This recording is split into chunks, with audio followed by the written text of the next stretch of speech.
everybody, I'm Chris. I am one half of the Book Cougars podcast, and I also blog about books at chriswallach.com. My blog used to be called Wild Moo Books, but I rebranded it recently. I'm really excited to be here today to celebrate Sean's 2000th subscriber. I am so happy to be one of those subscribers.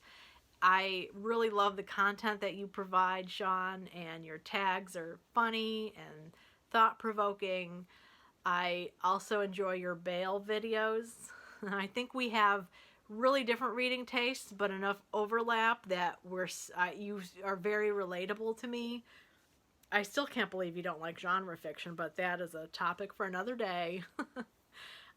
So for those of you who don't listen to the podcast or haven't stumbled across my blog, I'm a huge Willa Cather fan.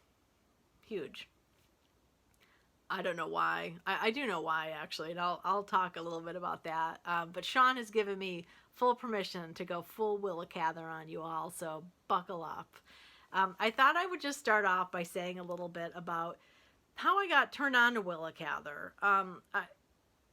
Let me back up even further and just say, I think it's really cool for readers to find a writer who really resonates with them, that the writing resonates with you and their life may resonate with you, because it's so cool to study a writer and all of their writing and their life. It just really brings the books to life and the whole creative process and what it takes to write. I've found it very fascinating, and I know some other folks out there really do get turned on by studying a writer, and I just want to say you don't have to be an academic to do that. Sometimes I feel like academics are very territorial, and you don't have to be an academic. You can be a casual reader who never went to school and enjoy that kind of in-depth reading and study and knowledge of a writer. There's also rereading involved, and I think sometimes that keeps people from really diving deep into a writer's works because some people just think that they're not rereaders. They don't like to reread. But if you're one of those people, I challenge you to give rereading a try. Just like it's never the same river twice, it's never the same book twice. Especially if you give it some time in between reading. Like, for example, I did not like The Great Gatsby the first time I read it. I read it when I was out of school already, and I remember just thinking, wow, that's the most overrated American classic ever. I actually went around saying that. I was so cocky and just rude about it. But I talked with more people about The Great Gatsby. I did some reading about The Great Gatsby. I reread The Great Gatsby then after a little bit of time had passed, and I enjoyed it more. And I've since read it several times, and I do appreciate it more with each reading. That's not to say it's my favorite novel. It's far from being my favorite novel, but I can really appreciate it a lot more than I did just on that one reading. So it has become a different novel to me. Just like every time I reread a Cather novel, there are different things I latch onto, I hook onto. I started reading her when I was in my mid-20s, and I'm now in my early 50s, and I've read all the novels at least once, if not, up to probably 12 times in some cases. And they're different, different things strike you. So let me just say that. But, so how did I discover Cather? I went to a college that was really heavy on British literature, which was great because I was planning on becoming a medievalist. That was my plan, and it was a great fit for me with that. But then I started getting interested in American literature. I wanted to study some American writers, and there were hardly ever any American lit classes, but in my junior year there was a class offered, and I signed up for it and was so excited that first day. And as the teacher's handing out the syllabus, he says, I think it would be a great idea for us to study American literature by looking at the French writers that influenced American writers. I was like, wow, I just can't catch a break. I ended up really enjoying the class. We read a lot of the French greats, in translation, of course. Now that I know more about Willa Cather and what a francophone she was, it's surprising to me that her name never came up in that class, but alas, it did not. What I did finally to take control of this lack of American lit was I went to the library and I started looking through the periodical section for every journal I could find related to American literature. And I stumbled across a journal that's still going strong called Western American Literature. And I pulled out all the loose copies that they had, went and sat down and just, flipped through every page. And when something caught my eye, I would stop and read it. So there was one of the articles was on Willa Cather. And I thought, who is this famous woman novelist, Willa Cather, that I've never heard of, which, I've never heard of when you're 20 or so is a lot different. But anyway, so I found she was also from Nebraska, which surprised me because I have a family and life history with Nebraska, so that was really cool and exciting. And then in the footnotes, it said that Cather was a lesbian, and I was blown away because, hello, I'm a lesbian too. So it was really cool to find a writer that I had these things in common with. So, I kept seeing the name too. Sue Rosowski was a professor at the University of Nebraska, and I saw her name on so many different articles referenced or written by her or people thanking her. And I ended up checking out the University of Nebraska as a place to go for graduate school. I put it on my list, and when it was time to start talking with my advisor about schools to consider for grad school, I told him about the University of Nebraska and how they also have this Center for Great Plains Studies there, and doesn't that sound neat and exciting? Now, my advisor was a medievalist. That's why he was my advisor. And he looked at me like I had kind of gone off the rails. And he's like, there is a professor there named Paul Olson. You could study with him and then, do the Eskimo literature on the side. And I'll never forget that. How dismissive he was. I love that guy, but for him to say Eskimo literature, I just thought, wow, rude. Long story short, I did end up going to University of Nebraska to study, and I did take a class with Sue Rosowski, which I cherish. It was such an excellent class. As part of that class, we went to Red Cloud, Nebraska, which is where Cather was from. She actually was born and raised in Virginia until she was about 9 years old, and then the family moved to Nebraska, where she lived until she was a teenager and went off to college and went back a lot to visit family over the years and whatnot. But going to Red Cloud that first time was in the early 90s, and it was not much happening there. Like, they had the childhood home you could visit and some other buildings related to her, and in the bank they had a small display with some of her letters and things, but there wasn't a lot going on, not to the point of what it has become. So the Willa Cather Foundation is now rebranded as the National Willa Cather Center, and it is the largest collection of buildings dedicated to one author. And right there in Red Cloud, Nebraska, you can visit her childhood home, the second Cather home, which her parents had bought and moved into when Cather was already an adult. You can visit the church that the family attended, and you can see these other buildings and tour them that were related to Cather's life and that show up in a lot of her books. It's so cool. And then actually at the center, they now have a whole city block that's been renovated, where there's events happening, museum displays, there's an archive, state-of-the-art archive. So much richness happening there. A part of that block contained the Opera House, which in the late 19th century, the Opera House was kind of like an all-purpose big auditorium room where not operas weren't necessarily performed there, but you had a lot of traveling shows that performed there. That's where the classes had their graduation ceremonies. So at the Opera House there in Red Cloud, Nebraska, you can attend events there. They have music events and other things there. But that's where Cather gave her commencement speech when she graduated from high school. I think there were something like 3 people in her class. So it was a small town then. So what I'm going to do, okay, let me back up and say, I haven't been reading Cather ravenously for the last 25 years.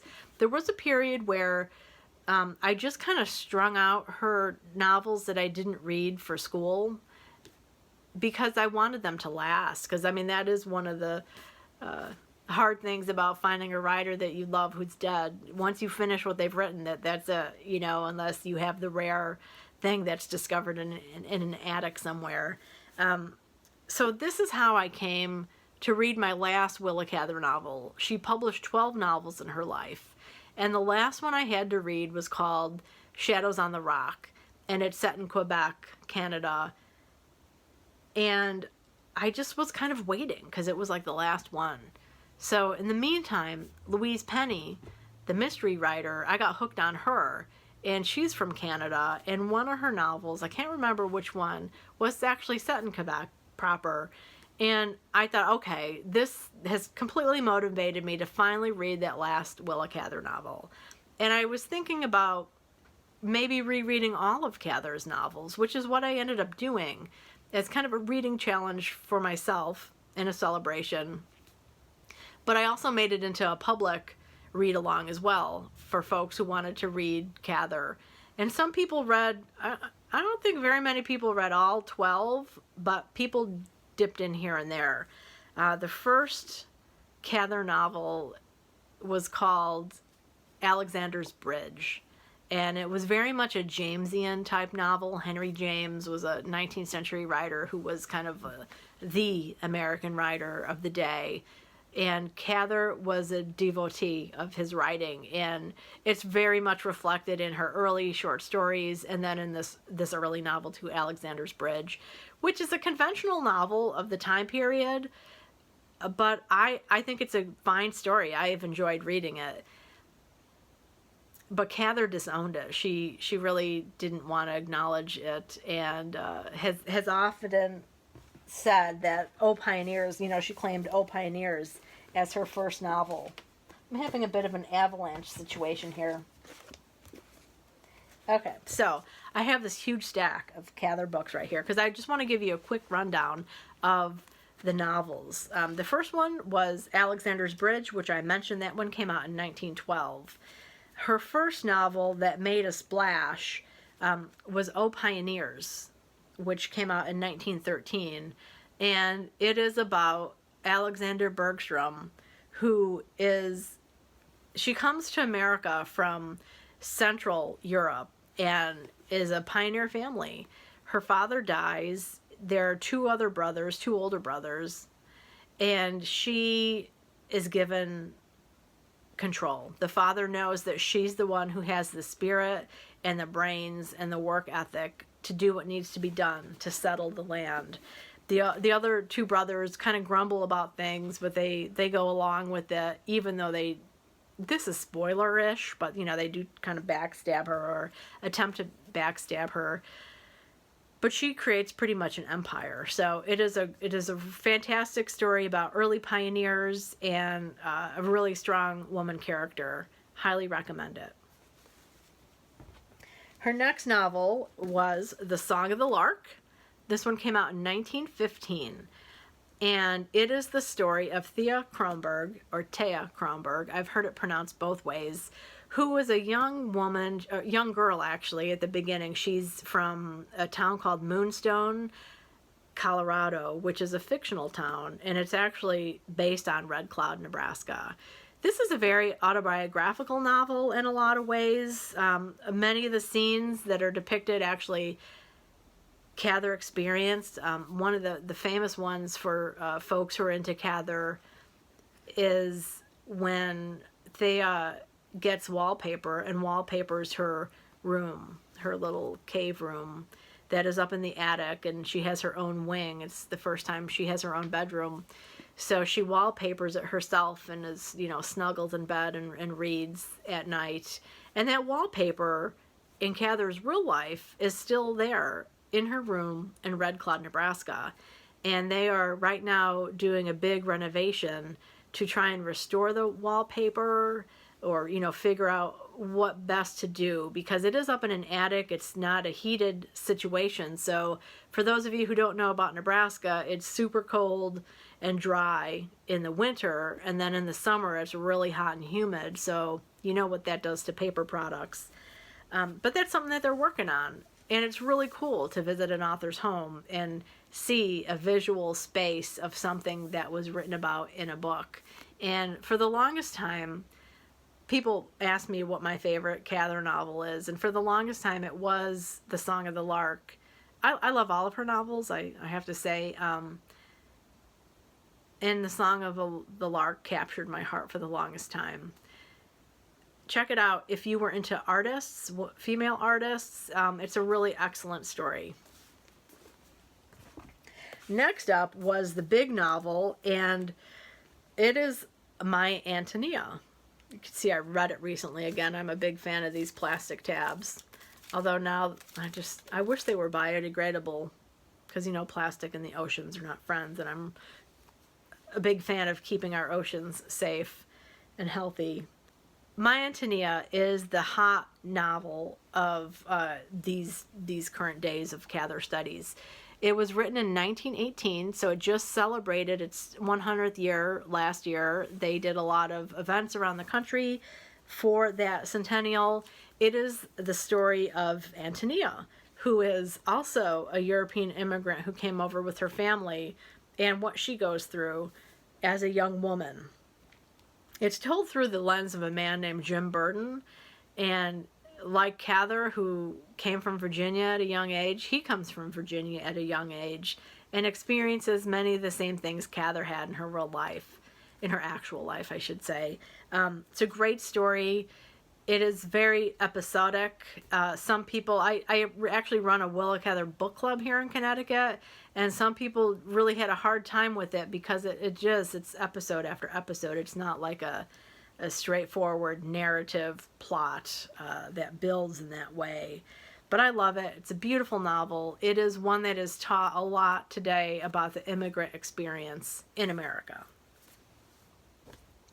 Now, after that novel came out, 1918, World War I was going on, and Cather had a cousin who died in the fighting of World War I. And she wasn't planning to write a novel about World War I, but she did. And that novel is One of Ours. Don't be afraid by the size of this. The novel itself isn't that big. This is a Willa Cather scholarly edition of One of Ours. And before I start talking about One of Ours, I could just briefly tell you about these scholarly editions, which are so excellent. I got this one in Red Cloud when I visited one time not too long ago. The scholarly editions are editions that look at everything about a particular novel. It has research notes in it, detailed footnotes, historical essays, biographical information about the stories, about the novel, I should say. They're just really comprehensive books. Some of them, maybe all of them, I'm not really sure, that are in the world are actually on the Willa Cather Archives website, which is a great resource, and I'll ask Sean to put a link to that resource in the show notes so you can scope it out there. But One of Ours is the story of Claude Wheeler, who is a young man in Nebraska. He is the son of the pioneers, so he's the second generation. His parents did very well. They're wealthy comparatively, have a lot of land, they have automobiles, and Claude just doesn't fit in with his family. He has a very different sensibility than his family does. He's searching for more. He just thinks that there's more to life. He yearns to get away to go to college, and does for a bit, but I don't want to give too many spoilers. He just never fits in. He even tries to marry somebody. That doesn't really work out. He ends up going to France and fighting as a soldier in World War I. It's a beautiful story, and it's one of my favorites right now. I think, like, if I did have to pick one favorite, it would probably still be One of Ours, because I love the way Cather takes the time to really show you who Claude Wheeler is. That's the main character. She takes the time to develop him, to show his pain that he feels at not fitting in with his family or his community, really. And I just think it's a beautiful novel. It's a beautiful tribute to those people who don't feel like they fit in and find something. And in Claude's case, it was going off to fight and what he experiences in Europe and France. It's a complicated story, but it's also a simple story at the same time. And I really enjoy it very much. One of ours, Cather also won the Pulitzer Prize for this. She did a ton of research. She talked to many veterans, many soldiers to get things just right. It was critically acclaimed. The public loved it. She got tons of letters from veterans saying, this is exactly what I felt. I think it is a fantastic tribute to the actual men who were over there fighting. And there is if you read about this book, you might find that Hemingway, in a letter to somebody, had made a snarky comment about it. And that comment has more to say about Hemingway, I think, than the quality of Cather's writing and that story. So there. I love Hemingway's writing. I am just not a fan of Hemingway. The more I've read about the man, the less I have liked him. And if you are a Hemingway fan, a really cool book to read is called Editor of Genius. It's about Max Perkins, who was the editor of Hemingway and Fitzgerald. Really excellent, by F. Scott Berg. F. Scott Berg? I think that's his name. He, I think, won a Pulitzer for that biography, and it was his first biography, but it is an excellent, excellent story to read. All right, after one of ours came a very different book. This one is called A Lost Lady. This one came out in 1923, and it is another story dealing with the pioneers of Nebraska, but pioneers who are now all dying away. They are not necessarily the pioneers who plowed the land. These are the pioneers who established the infrastructure. So the main character, Mrs. Forster, is married to a man who was part of the railroad industry, getting the railroad set up throughout the Midwest, the Great Plains states.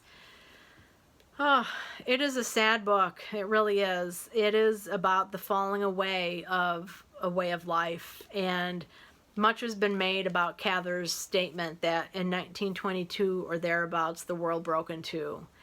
And that saying has a lot to do with the consequences of World War I and the profound impact it had on culture and people and the way people presented themselves and conducted themselves. It's another beautiful novel. I can't say too much about it, but I highly recommend it. It was made into a movie during Cather's lifetime, and she hated the movie. She hated it so much that she put it in her will that no adaptations of her work could be made, and that stood for the longest time. So, A Lost Lady by Willa Cather. It's some people's favorite novel of hers, and it was a huge, huge popular success as well. Now after that, after A Lost Lady, is The Professor's House, and this one came out in 1925. I love this cover. I have a couple different editions of this book, but this is my favorite cover because, I don't know, he looks a little bit like a vampire, doesn't he? I love Dracula. It's another one of my favorite books. Now this is a story of an old professor who is working on his magnum opus and moving out of his old home. He loves this old house. He is very much a lover of the past and tradition, but life is moving along. And I know Thomas from the Readers, I think this is his favorite Cather novel. He talked about it on the Readers a couple times. Again, it's another beautiful novel. This one is set in the Midwest, around Lake Michigan, actually. So it has more to do with the feeling of how things are changing than the landscape. So it's a little bit different. One of the things Cather is known for is her love, and her love of the landscapes, I should say, and the impact it has on her characters. But this one is more of a psychological novel. Now, after that, My Mortal Enemy. Is that not the best title of a book? I love that, My Mortal Enemy. This is a brutal, short little book. It is not very long at all. How many pages is this? This is 105 pages, and as you can see, the font is rather large. So it's kind of more like a novella. I guess some people would categorize it as that. But this is about Myra Henshaw, who was not a very happy woman who, as a young girl, gave up a fortune to marry for love. And I would love to hear what you think of this novel. I think it is a fascinating look at gender and the meaning of life and what love is. It's just a great read. Very short. Now, this is a big one. Death Comes for the Archbishop is still one of her most popular books. Again, great title, right? Death Comes for the Archbishop. When this was put out in the Soldiers edition during World War II, a lot of guys picked it up thinking it was going to be a mystery novel, and it wasn't, but they still loved it anyway, because it is a great story. This is about two French missionary priests who are going to the southwest of America to reinvigorate the church there, which had fallen away from its traditions. It is about two men, mainly one guy, but there are two main characters in this book, and it's a beautiful story. It is a landscape story in a lot of ways, and a tradition story. It's almost mythic in nature when you're reading it. Cather was not Catholic, but she had a lot of people write into her after this novel came out, assuming she was Catholic, and really thanking her for her treatment of the church. Beautiful, beautiful novel. Here's the one that was my last one to read. It was certainly not her last novel. It was published in 1931, and Shadows on the Rock. This one is set in 1697, when the French first started colonizing Canada. I just want to read you this first paragraph. One afternoon, late in October of the year 1697, Euclid Euclair, the philosopher apothecary of Quebec, stood on the top of Cape Diamond, gazing down the broad, empty river far beneath him. Empty, because an hour ago the flash of retreating sails had disappeared behind the green island that splits the St. Lawrence below Quebec, and the last of the summer ships from France had started on her long voyage home. I just love that opening. Just to think of being left there on the shores with only the provisions you have and what you're able to make from the land until the ships return again in late spring or early summer. This is a story of a young girl and her father in Quebec, and I won't say much more. Up next is Lucy Gayheart. This one came out in 1935, and I've always looked at it as kind of like a mirror image of The Song of the Lark. This is also the story of a talented young woman from a small town who has a very different experience from Thea Kronberg, and I love it. Again, you can tell my sticky notes there. It's a lot of people's favorite Cather novel, and it's one that is in need of a lot more reading. So if you want to try a Cather novel and you don't know where to start, a lot of people say start with My Antonia because it is so popular, and it is pure Cather, like that is classic Cather. But this one might also be a great place to start and a different place to start. Lucy Gayhart. And Cather's last published novel was Saphira and the Slave Girl. The Book Cougars are doing a joint read-along of this novel with Jenny from Reading Envy, another great podcast. We'll be doing that in June. Right now we're doing a read-along of Gone with the Wind by Margaret Mitchell. So May, I've been reading Gone with the Wind. But Saphira and the Slave Girl was Cather's last published novel, and it is her only novel that's set in Virginia, around the area where she was born and raised and where her family had settled when they first came over from Ireland years before that. It is about a slave girl and her mistress, and I will just leave it at that. There is a scene, a really profound scene, where this really happened in Cather's childhood. A woman who had escaped slavery and went to Canada was coming back to see her mother for the first time post-Civil War, and they were reunited, and Cather got to witness that. So, Saphira and the Slave Girl. All right, I hope you've enjoyed this tour of Cather, and I am doing the Cather Short Story Project, reading one Cather short story per month. I hope you'll join me for that. I think it's a lot of fun to read a short story a month. It's definitely manageable. And I appreciate you watching this video all the way to the end. If you have a favorite Cather novel, let me know. I'd love to see in the comments what Cather novels you love. And if you were one of those people who suffered through reading Cather in high school or college, and you hate Cather, I know that there are a lot of you out there, because when I worked as a bookseller and people would say, what do you recommend to read? I would always try to, well, not always, depending on the reader, I would do a lot of recommending of Willa Cather. And quite a few people said, oh, yeah, I had to read her in high school. I really don't want to. And to those people, I said, well, give her another try. You know, try this one if it was a different novel. Back then, I ran into a lot of people, it was Old Pioneers that they hated, because they just, you know, I think one of the bad things about reading in school is that they break things down just way too much. And also, you know, when you're 13, it's not exactly the best reading choice in some ways. Again, this is a subject for a different video. But if you are one of those people who hated Cather because you had to suffer through school, give her another try. And yeah. All right. Thanks so much for watching. Take care. Bye.